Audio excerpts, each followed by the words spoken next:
Marcus Chen felt the familiar weight settle in his chest as his Honda Civic rolled to a stop at the end of his brother's driveway. The car's engine wheezed, a sound he'd grown fond of over 15 years of faithful service. Through the windshield, the November sun caught the chrome and glass of the vehicles lined up like trophies: Richard's new Tesla Phantom, Diana's Mercedes EQS, Todd's matte black Porsche Taycan. Beyond them, Richard's house rose like a temple to excess, all smart glass and floating architecture, the kind of place that adjusted its opacity based on your biometric mood readings. Marcus killed the engine and sat for a moment, his hands still on the wheel. The heads-up display in every one of those luxury vehicles would be cataloging his arrival right now. Facial recognition software noting his presence, net worth estimators calculating his vehicle's depreciation in real time. That was the thing about 2045, privacy died the moment you entered someone's driveway. His phone pulsed against his thigh. He pulled it out, the flexible screen unfolding in his palm. Jade's message glowed in the dim interior: running late baby. University emergency. I'll be there by 7. Love you. P.S. Tonight's the night, remember? Despite everything, Marcus smiled. His fingers found the small velvet box in his cardigan pocket, traced its edges. Tonight. He'd planned it for weeks, after dinner, away from the chaos, just the two of them. He hadn't counted on needing her as a shield. But then again, he never counted on much when it came to these dinners. Through the window, he could see the catering drones gliding in formation, carrying trays toward the house. Ice sculptures flanked the entrance, their surfaces embedded with micro-LEDs that shifted and pulsed. Even the decorations here required a subscription service. Marcus grabbed the pumpkin pie from the passenger seat, bought it himself at the grocery store, old-fashioned as that was, and stepped out into air that smelled of autumn leaves and new money. His sneakers crunched on the gravel, each step announcing his arrival like an apology. The front door recognized him before he reached it. Richard's security system had his biometrics on file. Of course. The door slid open with a whisper of engineered precision, and there was his brother, all practiced warmth and hollow eyes. Marcus. Richard's smile didn't reach past his recently enhanced cheekbones. You made it. We were worried the Civic finally gave up on you. Still running, Marcus said, stepping into the foyer. The space opened up around him, marble floors gleaming under lights that adjusted their color temperature based on circadian rhythms. The entire entryway was bigger than his apartment, though Richard didn't know Marcus owned the building that apartment was in, along with 4 others scattered across the city. Let me take that. Vanessa appeared at Richard's elbow. Her diamond tennis bracelet throwing calculated refractions across the walls. The bracelet wasn't just jewelry, it was a status display, linked to her social metrics, pulsing gently with each new follower, each engagement spike. She took the pie from Marcus with 2 fingers, holding it away from her body like evidence. You didn't have to bring anything, Marcus. We have everything catered. Mom always said bring something, Marcus replied. How traditional. Vanessa's smile had edges. I'll have the caterers find somewhere for this. She disappeared into the house, and Richard clapped Marcus on the shoulder, his hand lingering just a moment too long in what might have been warmth or might have been pity. Marcus could never tell any more. The great room opened before them like a cathedral to achievement. 20-foot ceilings, a fireplace large enough to park his Civic in, and floor-to-ceiling windows that overlooked the valley below. Smart glass, naturally, it would turn opaque if sensors detected anyone looking in from outside, protecting the family's privacy while they displayed their wealth to each other. Diana stood by the windows, her phone projected in holographic display above her palm, showing a 3-dimensional rendering of a penthouse. Her fingers swiped through rooms, adjusted furniture, calculated square footage with gestures that looked like conducting music. 15 million. She was saying to Todd, who stood beside her, his Rolex hologram edition casting a faint blue glow on his wrist. The buyers are a couple from Singapore. New tech money.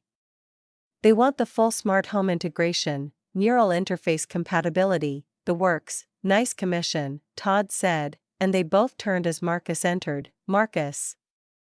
Diana's greeting carried the brightness of someone who'd rehearsed it. Look at you.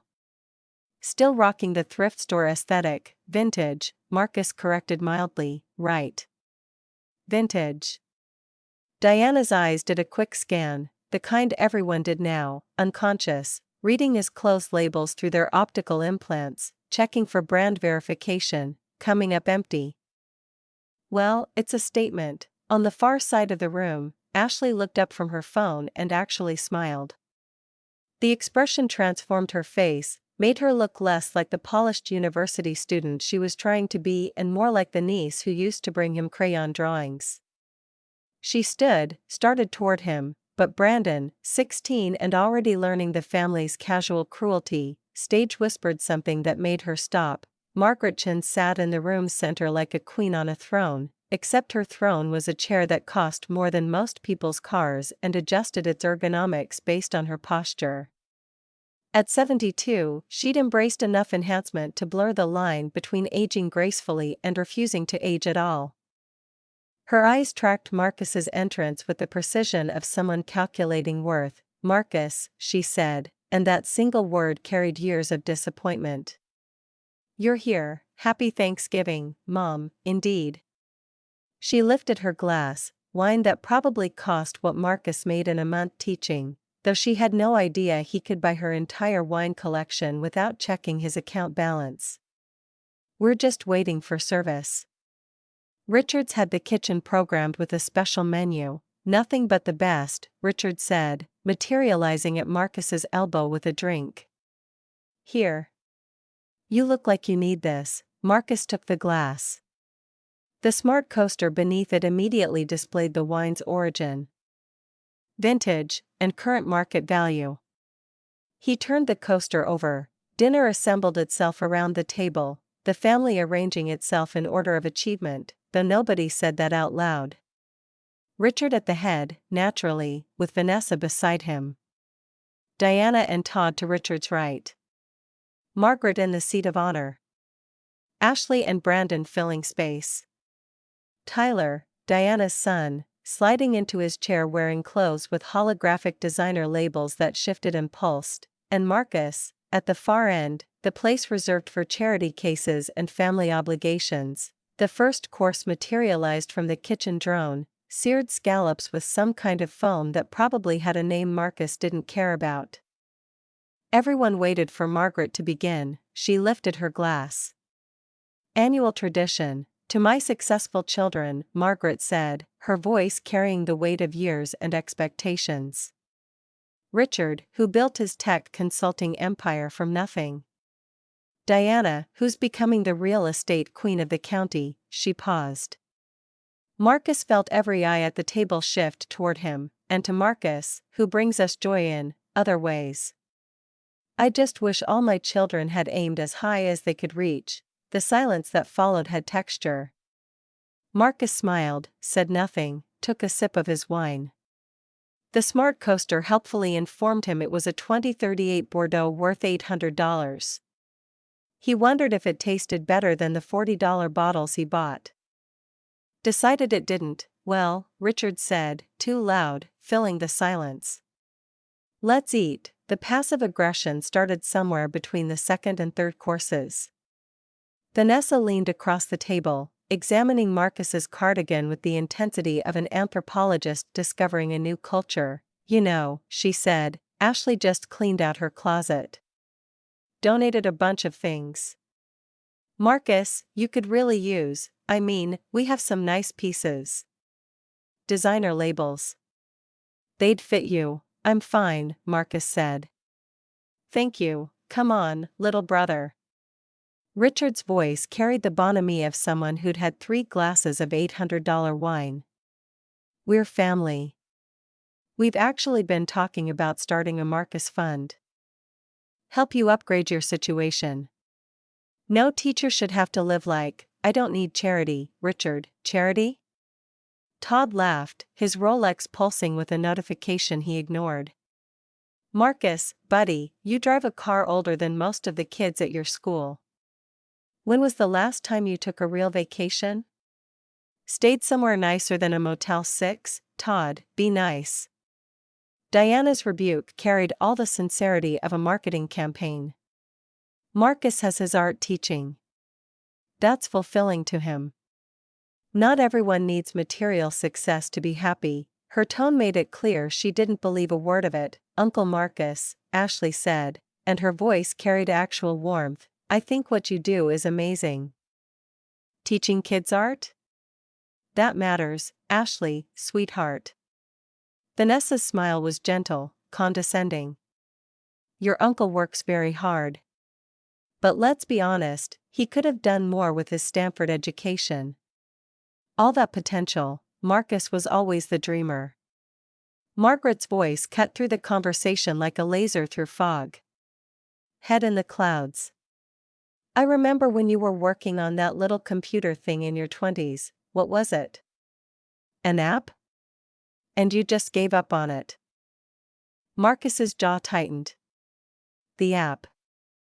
The one he'd sold to Apple in 2027 for $30 million. The one that had funded everything that came after. The one they knew nothing about because he'd never told them, had hidden behind LLCs and shell corporations and careful silence. I didn't give up, Mom, he said quietly. I made different choices. Hey, no judgment. Richard spread his hands, generous king bestowing understanding on his subjects. Some people are driven to build empires, some people are happy teaching finger painting to middle schoolers. It's all good. The conversation moved on, flowing around Marcus like water around a stone. They talked about Richard's latest contract, something with the city's neural infrastructure. Diana's newest listing, a smart mansion with an AI butler and self-sustaining energy grid. Todd's investment portfolio, quantum computing, genetic optimization, the usual. Tyler's plans for business school, following in his father's footsteps. Naturally, nobody asked Marcus about his students. Nobody asked about the art program he'd built from nothing. Nobody asked about anything that mattered. Vanessa circled back to Jade sometime around the fourth course. Speaking of choices, she said, and her voice had that particular quality that meant the real knives were coming out. Marcus, you mentioned bringing someone?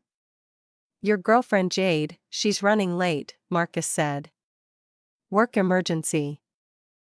Diana exchanged a glance with Vanessa, the kind of look that women who'd spent decades perfecting cruelty could share across a table. Work emergency, Diana repeated. On Thanksgiving. What does she do again? She works at the university. Todd laughed, actually laughed, loud enough that Brandon looked up from his phone. Let me guess, another teacher?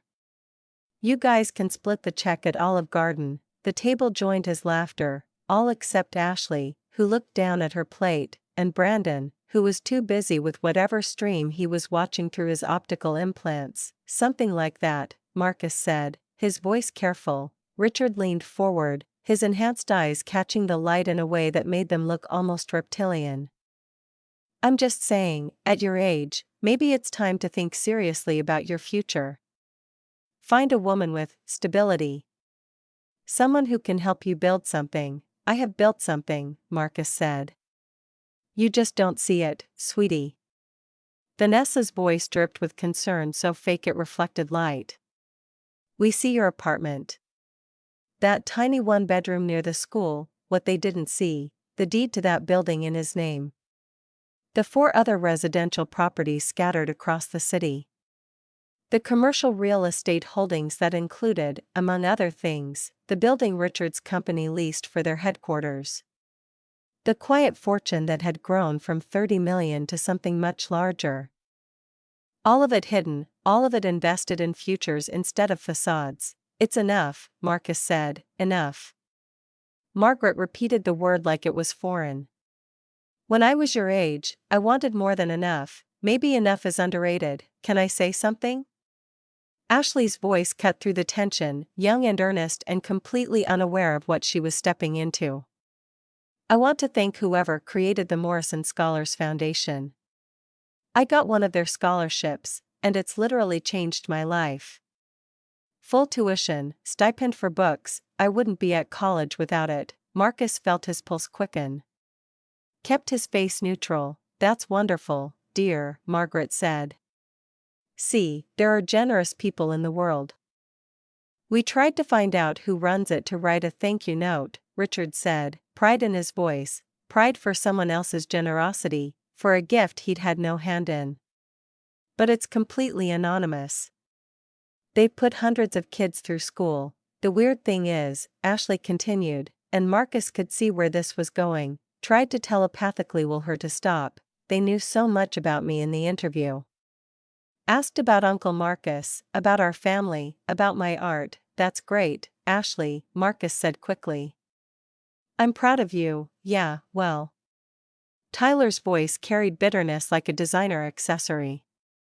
Some of us applied and didn't get it. I wrote a killer essay about how my family's success inspired me.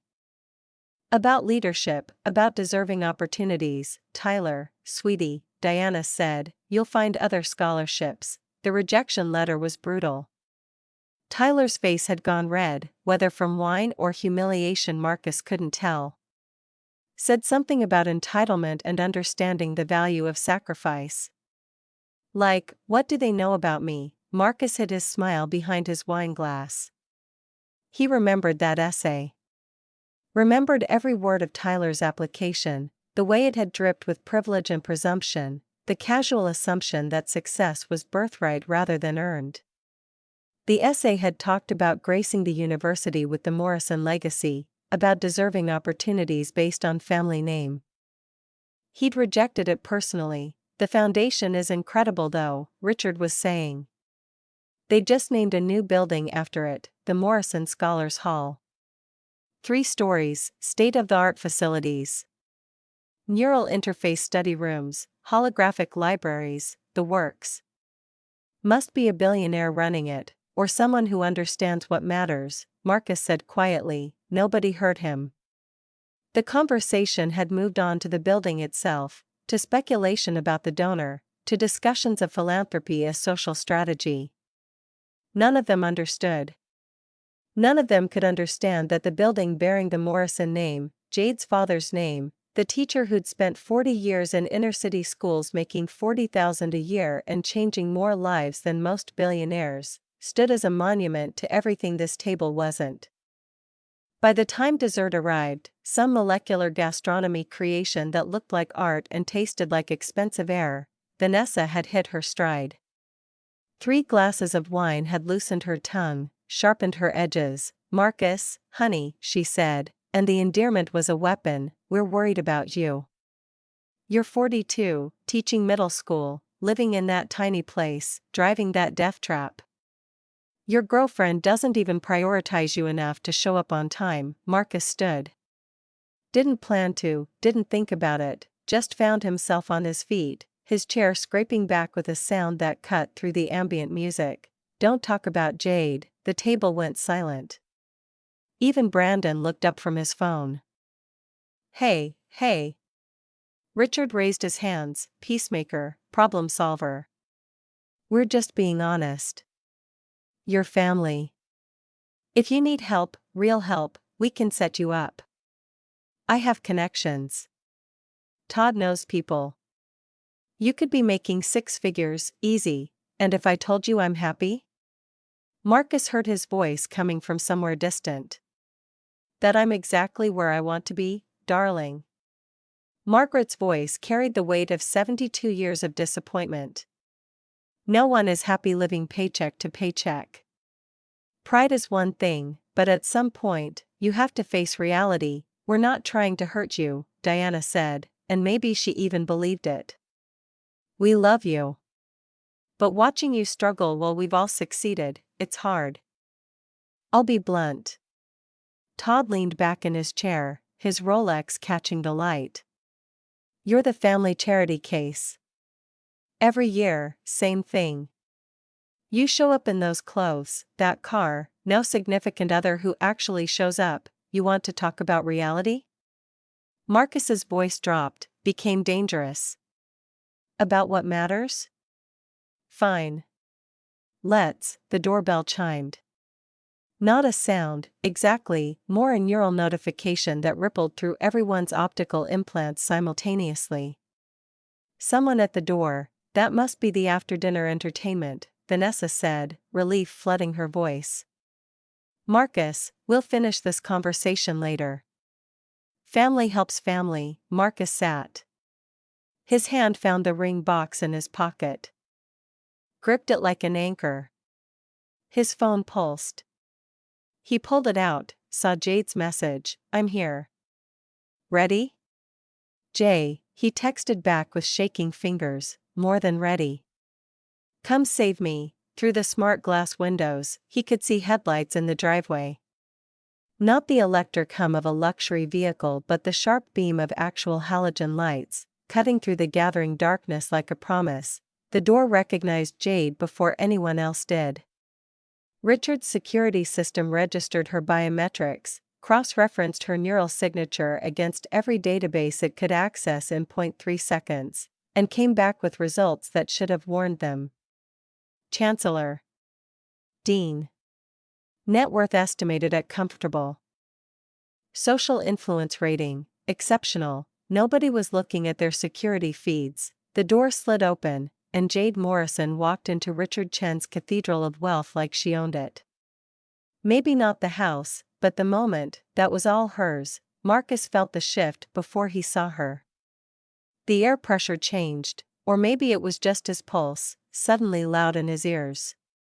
She stood in the doorway, backlit by the setting sun, and for a moment she was just a silhouette. Then she stepped forward and the smart lighting adjusted, reading her mood through micro-expressions, bathing her in warm amber that made her skin glow. The dress was black, simple in the way that expensive things pretended to be simple. It moved with her like it had been programmed to understand her body, which it probably had, adaptive fabric, responsive to motion and temperature. Her heels clicked on marble, each step precise. Her hair was swept up, exposing the curve of her neck, and Marcus remembered tracing that curve with his fingers just that morning, remembered her laugh, remembered the way she'd whispered that tonight would change everything. Diamond studs caught the light. Real diamonds, not lab-grown. He'd made sure of that when he bought them, 3 years ago, their first anniversary. She'd cried, told him he couldn't afford them, didn't know he could afford to buy her a diamond mine if she wanted one. I'm sorry, can we help you? Vanessa's voice carried across the room, sharp with the particular confusion of someone who didn't expect beauty and confidence to arrive uninvited. If you're looking for the Hendersons, they're next door. Jade didn't even glance at her. Her eyes found Marcus across the room, locked on, and her smile bloomed, warm, real, completely different from the polite masks everyone else wore. She moved toward him like there was no one else in the room, like the space between them was the only distance that mattered. No, she said, her voice carrying that slight rasp that always did things to his chest. I'm exactly where I need to be. She reached him, and Marcus stood without thinking, his chair scraping back. Her hand found his face, fingers cool against his skin, thumb stroking his cheek with an intimacy that made Vanessa inhale sharply somewhere behind them. Then Jade kissed him, and it wasn't the polite peck couples exchanged in front of family. It was real, her mouth soft and sure against his, her body pressing close enough that he could feel her heat through his thrift store cardigan. Her perfume wrapping around him like a promise. When she pulled back, her lips were still close enough to his that he could feel her breath. Sorry I'm late, baby, she whispered, loud enough that the table heard every word. You okay? Marcus found his voice somewhere past the relief flooding his system. Better now, she smiled, squeezed his hand, then turned to face the room. The family stared, Vanessa with her mouth slightly open, Richard half risen from his chair, Diana frozen with her holographic display still projecting above her palm. Even Brandon had looked up from his phone. You must be Marcus's family, Jade said, and her smile was gracious, warm, completely genuine. "I've heard so much about you." "I'm Jade Morrison," Richard recovered first. He stood, his practiced businessman smile clicking into place like a program loading. "Morrison?" Any relation to Todd Morrison? Todd, still processing the kiss he'd just witnessed, took a moment to respond. No relation. That I know of." Vanessa had regained her composure, though her smile had edges now. She looked Jade up and down, cataloging, calculating, her optical implants probably running brand recognition on the dress, the shoes, the jewelry. Coming back with results that made her smile tighter. "Jade." Finally. The enthusiasm was performance art. "We were starting to think you were imaginary." "What a lovely dress." "What do you do, dear?" Marcus felt Jade's hand find his under the table as she settled into the chair beside him. Her fingers laced through his, squeezed once, solidarity, support, love. The simple touch grounded him, reminded him he wasn't alone in this. "I work at the university," Jade said, her voice easy. "Administration." Diana leaned forward, and Marcus recognized the particular gleam in her eye, the same one she got before closing a deal, before moving in for the kill. "Oh, how nice." "Secretary?" "Admissions office?" Jade's smile never wavered, but Marcus felt her fingers tighten around his. "Something like that." Margaret had been watching the exchange with the focus of a predator tracking prey. Now she spoke, her voice carrying the weight of matriarch, of judgment. "Well, it's lovely to finally meet Marcus's girlfriend." "How did you two meet?" "Art gallery," Marcus said, and the memory pulled him back 3 years, to a Thursday evening when his world had shifted on its axis. 3 years ago. "I was teaching a class there." I was completely lost in this painting," Jade said, and she turned to look at him, her eyes soft in a way that made his breath catch. "And this man started explaining the technique to me. He was so passionate, so knowledgeable. I thought he was the artist." "She asked me to dinner," Marcus said. "To discuss art?" He said yes. Jade's thumb traced circles on the back of his hand. "Hidden under the table but absolutely there, absolutely real." Best decision he ever made. Marcus felt the ring box in his pocket, felt the weight of what tonight was supposed to be. "Second best," he said quietly. "The best is still coming." Their eyes locked, and for a moment the room disappeared, just the two of them, the promise of what came next, the future spreading out like a canvas waiting for paint. The moment stretched, electric, intimate, shutting out everything else. Vanessa cleared her throat, the sound sharp enough to shatter the moment. "How sweet." Her voice suggested it was anything but. "So you work at the university. That must be nice. Stable hours, probably decent benefits?" "The hours are actually brutal," Jade said, her professional mask sliding back into place. "Tonight, for example, I had to attend an emergency board meeting and then a building dedication ceremony. Ran hours late." Ashley, who'd been quiet through dinner, suddenly perked up. "Wait, were you at the Morrison Scholars Hall dedication?" "That was tonight." Marcus felt his pulse spike. Kept his face neutral. Jade squeezed his hand again, reassurance. "I was," Jade said, smiling at Ashley. "It's a beautiful building.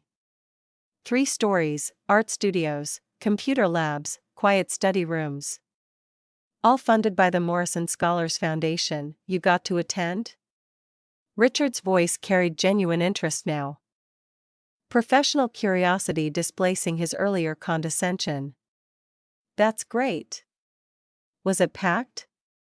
"Did they say anything about the donor?" "It was packed," Jade said. She glanced at Marcus, and something in her expression shifted, pride, love, a fierce protectiveness that made his chest tight. "And yes, actually, the donor was there." The room came alive. Everyone leaned forward, even Margaret. "Really?" Vanessa's voice pitched higher. I thought they were completely anonymous. Who is it? Some tech billionaire. Jade looked at Marcus, and in her eyes he saw the question, the permission she was asking. He gave the smallest nod. Go ahead. It was time, someone remarkable, Jade said. Her voice soft but carrying. Someone who understands that wealth means nothing if you don't use it to change lives. Jade, Marcus said quietly, warning, what? She turned to face him fully, her hand coming up to rest on his chest, over his heart. It's true. I've worked with hundreds of donors, and none of them compare to, wait. Todd interrupted, his investment banker brain catching up. You work with donors? Like, you're a fundraiser. Not exactly, Jade said. Then what exactly do you do? Diana's voice had gone sharp, calculating. You said administration. Jade straightened in her chair, and Marcus watched the transformation happen, watched his girlfriend become the professional who ran one of the state's largest universities. Her posture changed, shoulders back, chin up. Her voice dropped half an octave, gained authority. I'm Dr. Jade Morrison, she said, and the words landed like stones in still water. I was appointed Dean of the College of Education at State University 3 years ago.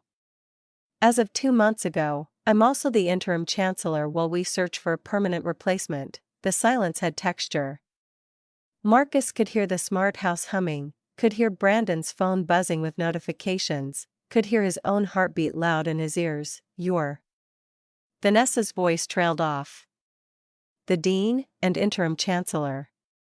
Jade turned back to Marcus, and her smile softened, became intimate again. Which means I run the university. All 45,000 students, 3,000 faculty, $2 billion operating budget. It's a lot of late nights. Which is why I'm so grateful to have someone who understands that my work matters as much as theirs does. Your work changes lives, Jade, Marcus said, meaning every word. Every day, so does yours, baby. Her hand moved from his chest to his thigh under the table, and Marcus felt heat spread from the point of contact. You just do it one student at a time instead of in policy meetings. Another charged moment. Her fingers pressed into his leg, familiar and intimate and absolutely deliberate. His breath caught, and her smile turned knowing. Pleased, that's. Richard's voice came out too loud, forced. That's incredible. Congratulations. We had no idea Marcus was dating someone so accomplished, Chancellor.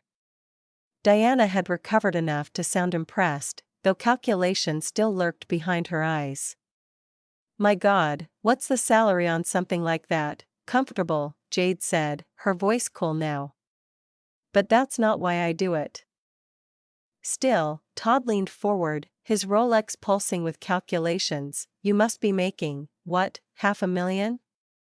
More, plus benefits and housing. Jade's voice carried the weight of someone used to these questions, used to reducing people's interest to numbers. The university provides me with the chancellor's residence, historic home, 6 bedrooms, full staff. Vanessa turned to Marcus, and her sympathy was worse than her condescension had been. Marcus.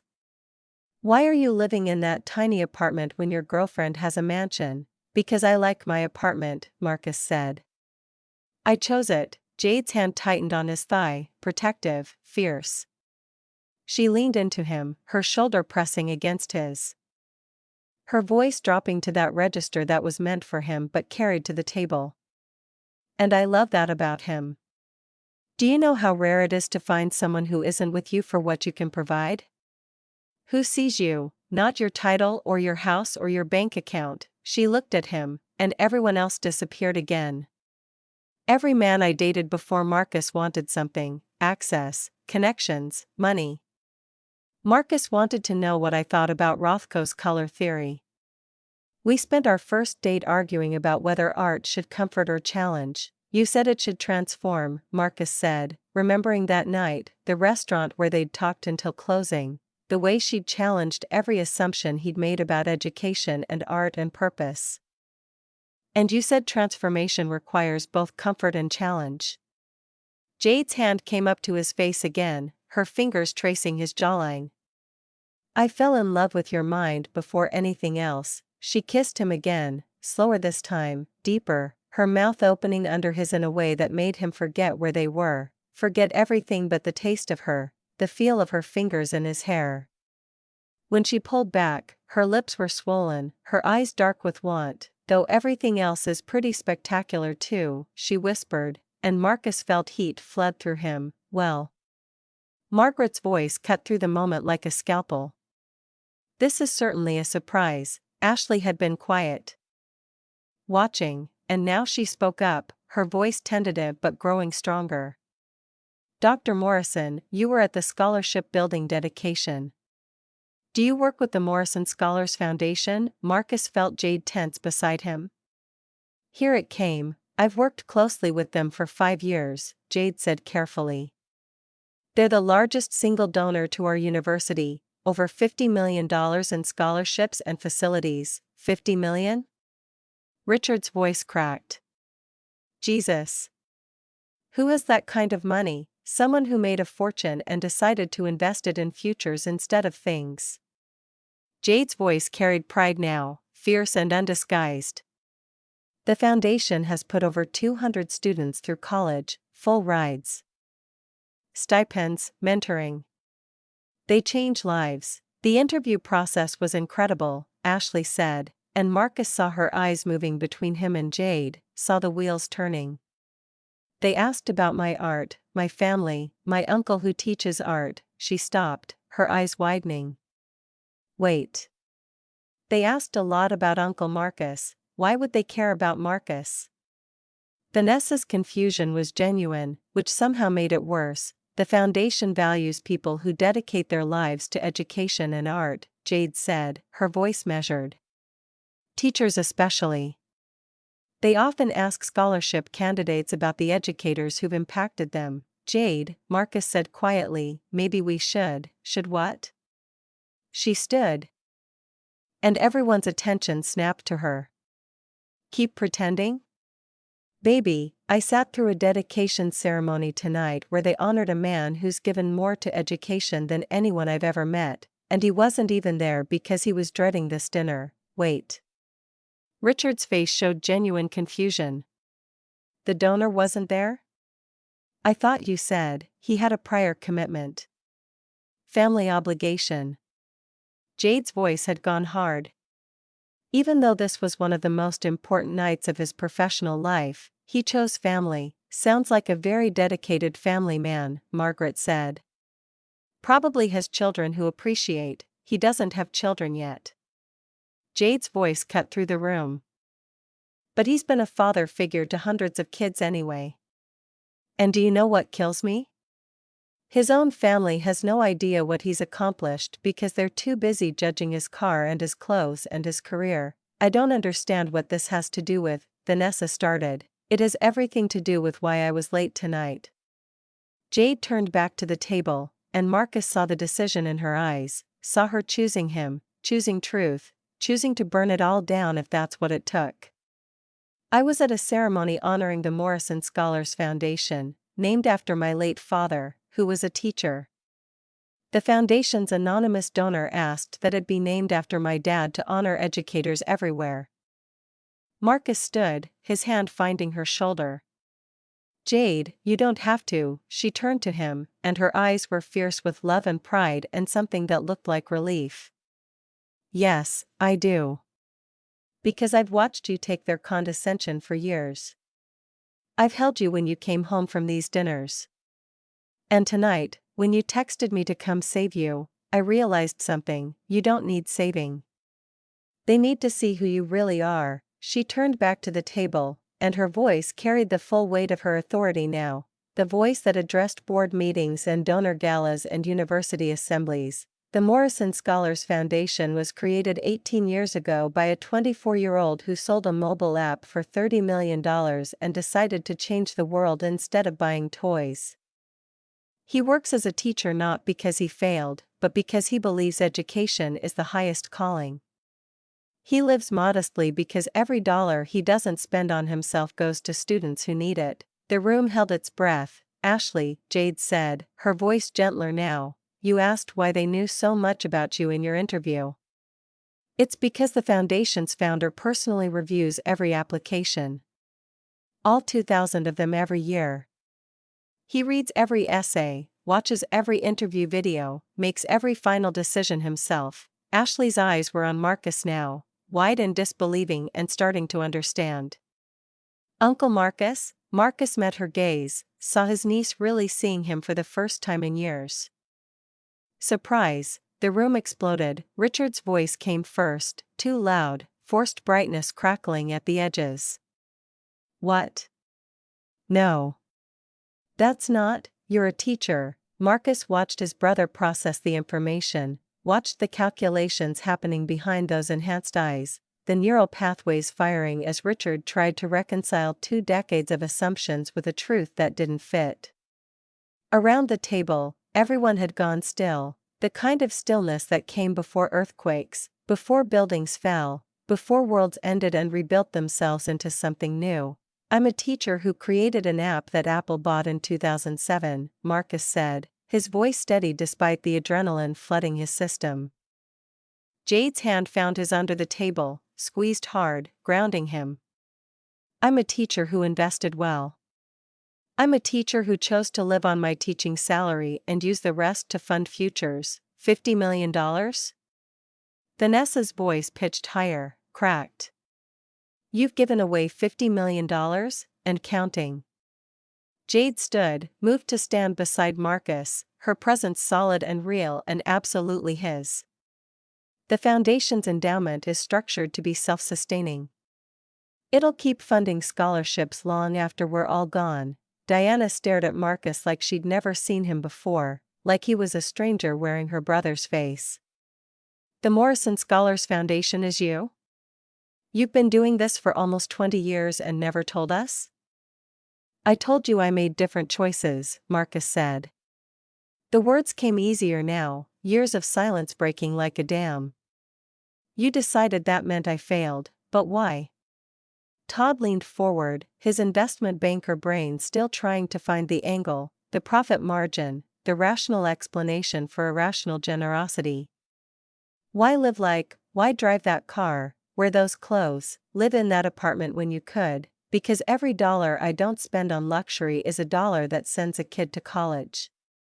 Marcus heard his voice rising, felt 20 years of swallowed responses flooding out. Because I don't need a mansion to feel successful. Because the look on Ashley's face when she got her scholarship meant more to me than any Mercedes ever could.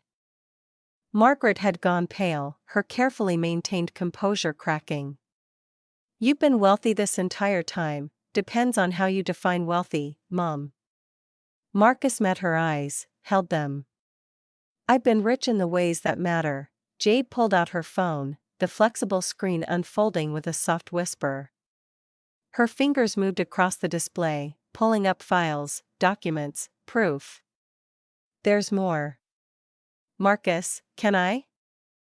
He looked at her, saw the fierce protectiveness in her expression, the barely contained fury at 20 years of his family's casual cruelty. Might as well. We're already here, Richard. Jade's voice had gone professional, cool and precise as a scalpel.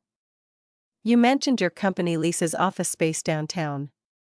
The Morrison Building, right? Richard's face went through several expressions in rapid succession: confusion, realization, denial, acceptance.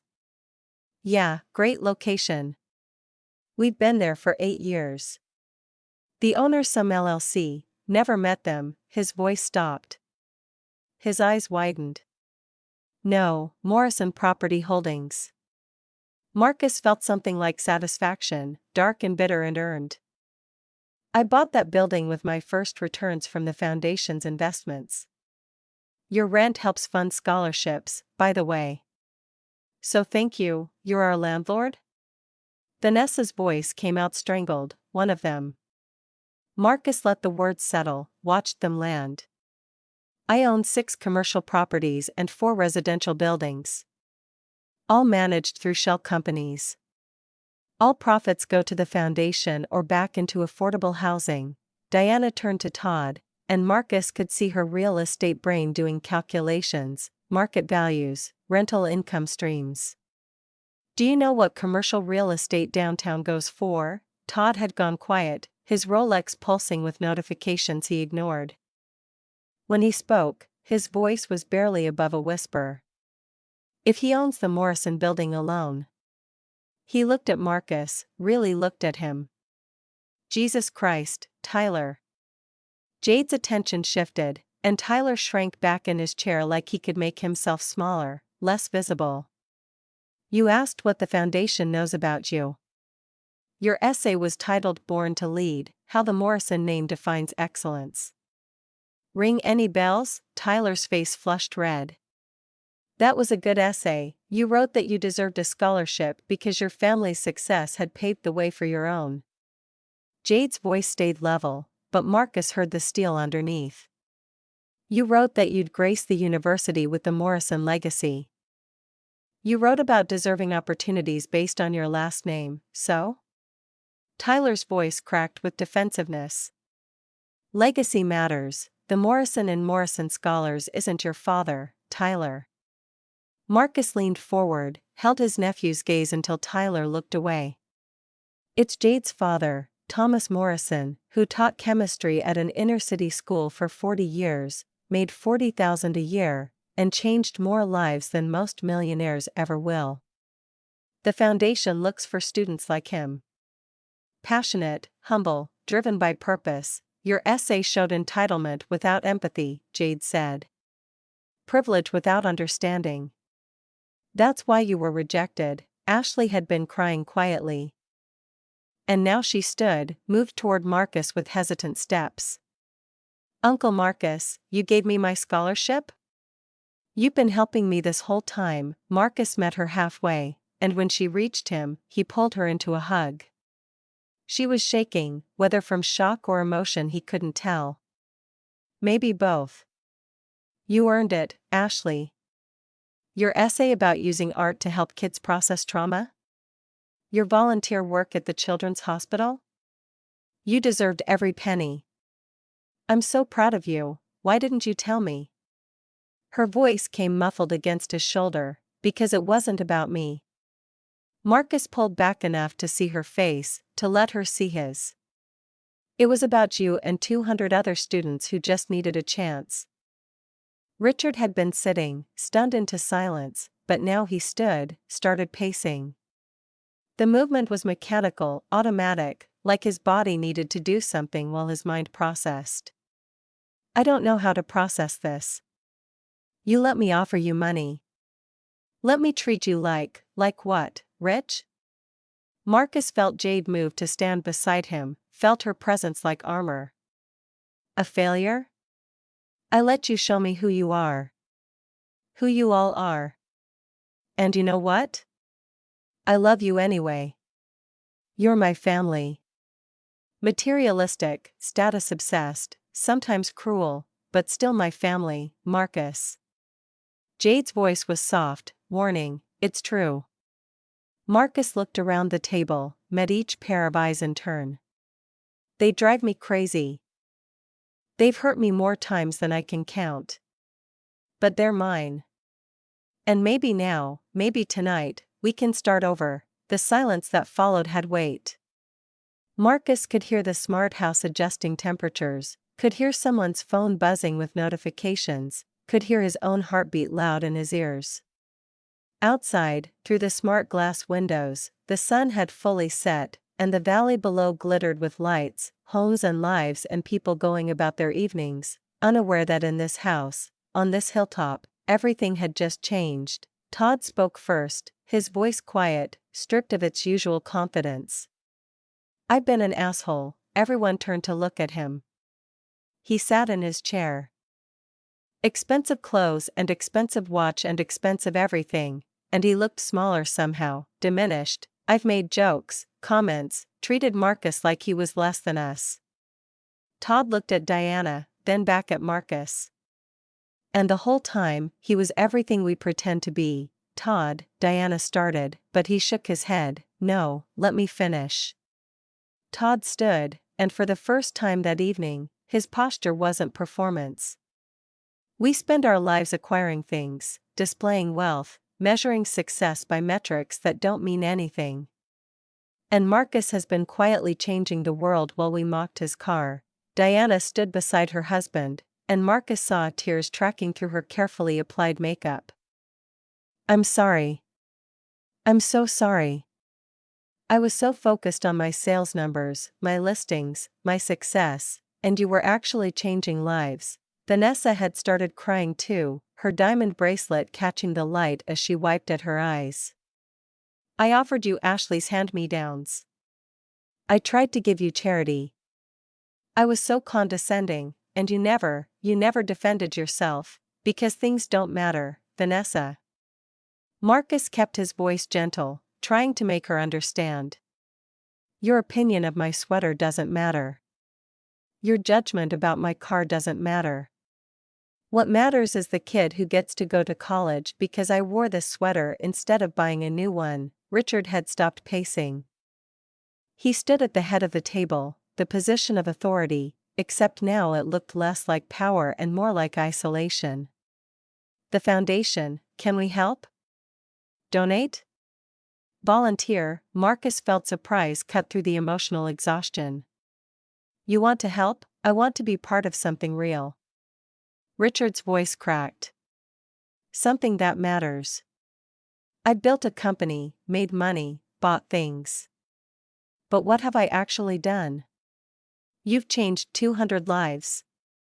I want to do something that matters too. Jade squeezed Marcus's hand, spoke before he could. The foundation always needs volunteers.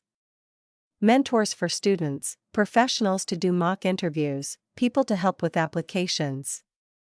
I could help students with professional development, Diana said, her voice gaining strength. Career planning. How to present themselves in interviews, financial literacy. Todd had recovered some of his composure. How to manage money, invest, plan for the future. Actually useful things, not just how to display wealth. Margaret had been silent through the revelations, through the apologies, sitting in her chair like a statue. Now she spoke, and her voice was small, uncertain in a way Marcus had never heard. I was a librarian before I married your father.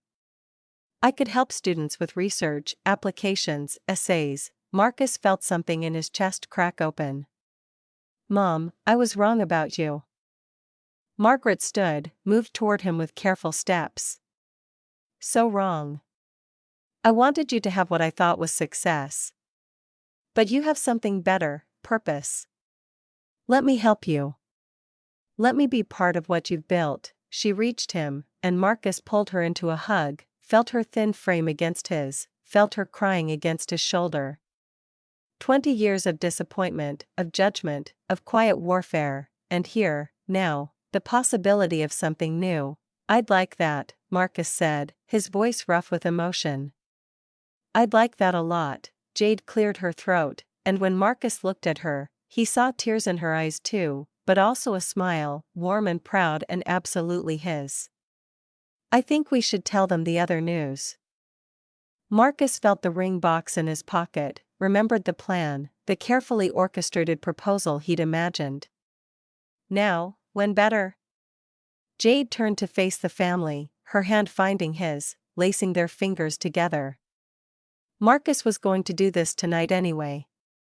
He's been carrying around a ring for 3 weeks, waiting for the perfect moment. A ring? Vanessa's voice had gone soft with surprise. Jade looked at Marcus, and in her eyes he saw love and laughter and something that looked like mischief. But here's the thing, baby, there's never going to be a perfect moment. Life is messy and complicated, and family is hard, and sometimes you show up to Thanksgiving dinner and have to defend your entire existence. Marcus laughed despite himself, felt the tension break. When you put it that way, but you know what I learned tonight? Jade's voice dropped, became intimate even with the room full of people. I learned that the man I love is even more incredible than I thought. I knew about the foundation, obviously. I knew about your wealth, your property, your choices. But watching you handle this, watching you offer grace to people who hurt you, watching you turn pain into possibility, she reached up, cupped his face in her hands, and Marcus felt the world narrow to just the two of them, just this moment. Marcus Chen, you are the best man I've ever known. And if you don't propose to me right now, I'm going to propose to you. Marcus pulled out the ring box with shaking hands. I was going to wait until we were alone. Screw alone. Jade's smile was fierce, beautiful. These people need to see this. They need to see that the man they pitted just landed the Chancellor of State University. Marcus laughed, dropped to one knee, felt the absurdity and rightness of proposing in his brother's mansion, in front of the family who'd spent years making him feel small. Jade Morrison, no. Jade pulled him back up, her hands strong on his arms. No? Marcus felt confusion cut through the adrenaline. I'm not letting you kneel. We're equals. She took his hands, held them, the ring box pressed between their palms. So we do this standing. Marcus felt something in his chest expand, fill with warmth. You're incredible, I know. Jade grinned. You ask me, I answer. Then I ask you. Deal, deal. Marcus took a breath, tried to remember the speech he'd rehearsed, gave up. Jade Morrison, will you marry me? Yes. She said it without hesitation, without drama, just simple truth. Obviously yes. On one condition, we get married in the Morrison Scholars Hall. Students can attend. We donate everything we would have spent on a fancy wedding to the foundation. And we start every day for the rest of our lives asking each other not what did we buy but what did we change. Done. Marcus opened the ring box with trembling fingers, pulled out the ring he'd spent 3 months choosing, simple platinum with a single diamond. Elegant and understated and exactly Jade. Oh my God, Marcus. Jade's voice caught. This is too much? Marcus started, but she cut him off. It's perfect.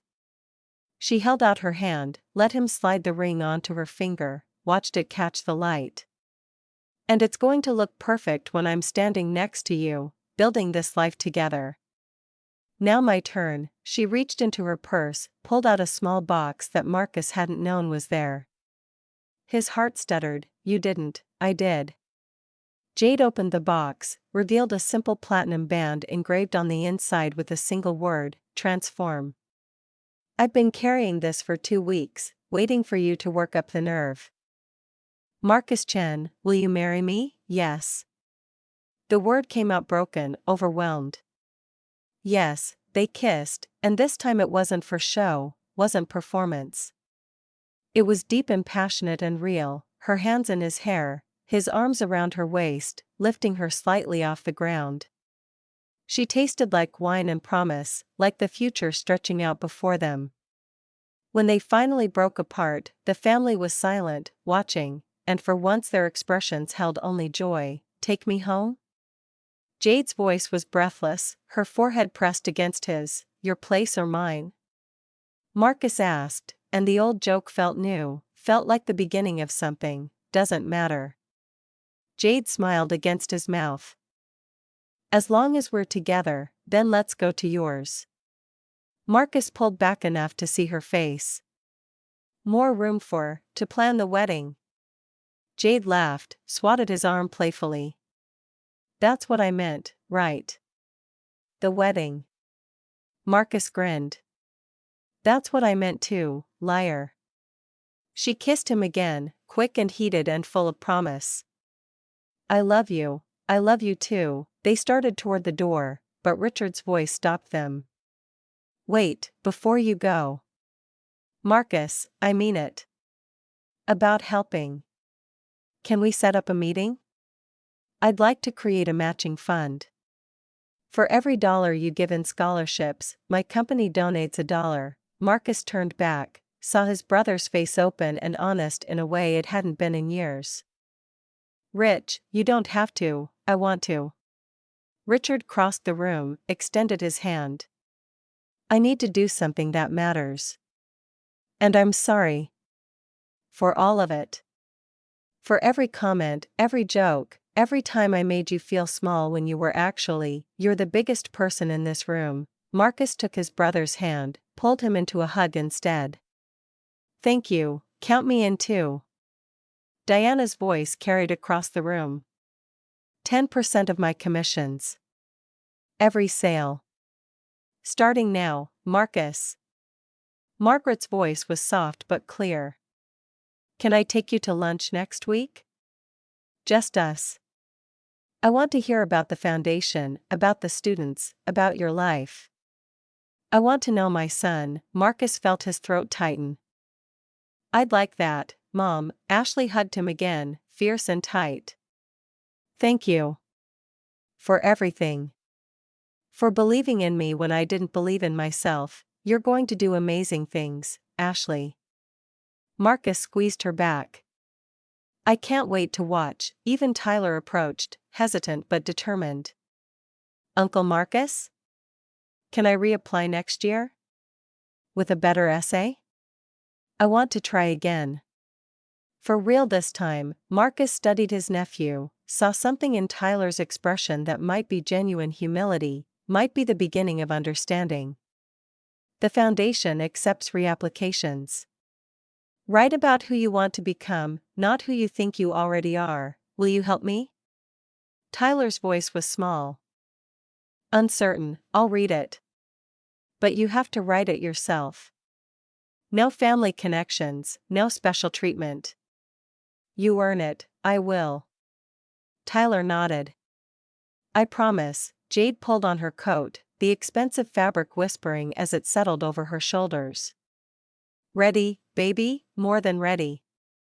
Marcus felt exhaustion and relief and hope warring in his chest. "Wait." Vanessa's voice stopped them at the door. "Will you come back? For Christmas? Please?" "I promise, no more comments about your car or your clothes or, we'll come back." Marcus looked at Jade, saw her nod. "But next year? We're hosting. At Jade's place." Fair warning, Jade added, her smile warm. "It's a potluck. No $300 plates. Everyone brings something meaningful, not expensive, and maybe by then," Richard said, "we can show you what the matching fund has accomplished." "I'd love that." Marcus meant it. They reached the door, and Marcus paused at the threshold, looked back at his family, really looked at them, saw them as people rather than obstacles, saw the possibility of something new. You know what the best part of tonight was? Not the reveals. Not the shock. It was watching you all realize that happiness doesn't come from things. It comes from purpose. From love. From making a difference. Very wise, Mr. Chen. Jade tugged his hand, pulled him toward the door. "I'm marrying a chancellor. I have to sound smart." "You are smart. And sexy. And mine." She pulled him out the door, into the cool November night. "Now let's go home so I can show you just how much I love the man who chose scholarships over sports cars." "Is that a promise?" "That's a guarantee." They walked to his old Civic, and Jade didn't hesitate, just opened the passenger door and slid in, kicked off her expensive heels, and curled against him as he started the engine. The car wheezed to life, familiar and reliable, and Marcus had never loved it more. "You know what I love about this car?" Jade asked, her voice soft in the darkness, "that it's a death trap held together by duct tape and prayers? That it represents every scholarship you've given. Every student who got a chance. Every life you've changed." She reached over, took his hand. "This car is a choice, and it's the most beautiful choice I've ever seen." "You're going to make me cry." Marcus felt his throat tighten. "Good. Cry. Feel everything." Jade squeezed his hand. That's what makes you different from them, you feel the weight of your choices. You carry the responsibility of your privilege. That's why I love you. Marcus pulled out of the driveway, the Civic's headlights cutting through the darkness. In the rearview mirror, he could see his family standing at the window, watching them leave. Watching him drive away in his old car. With the woman he loved, toward a future built on purpose rather than profit, for the first time in 20 years, he didn't feel small. He felt exactly the right size.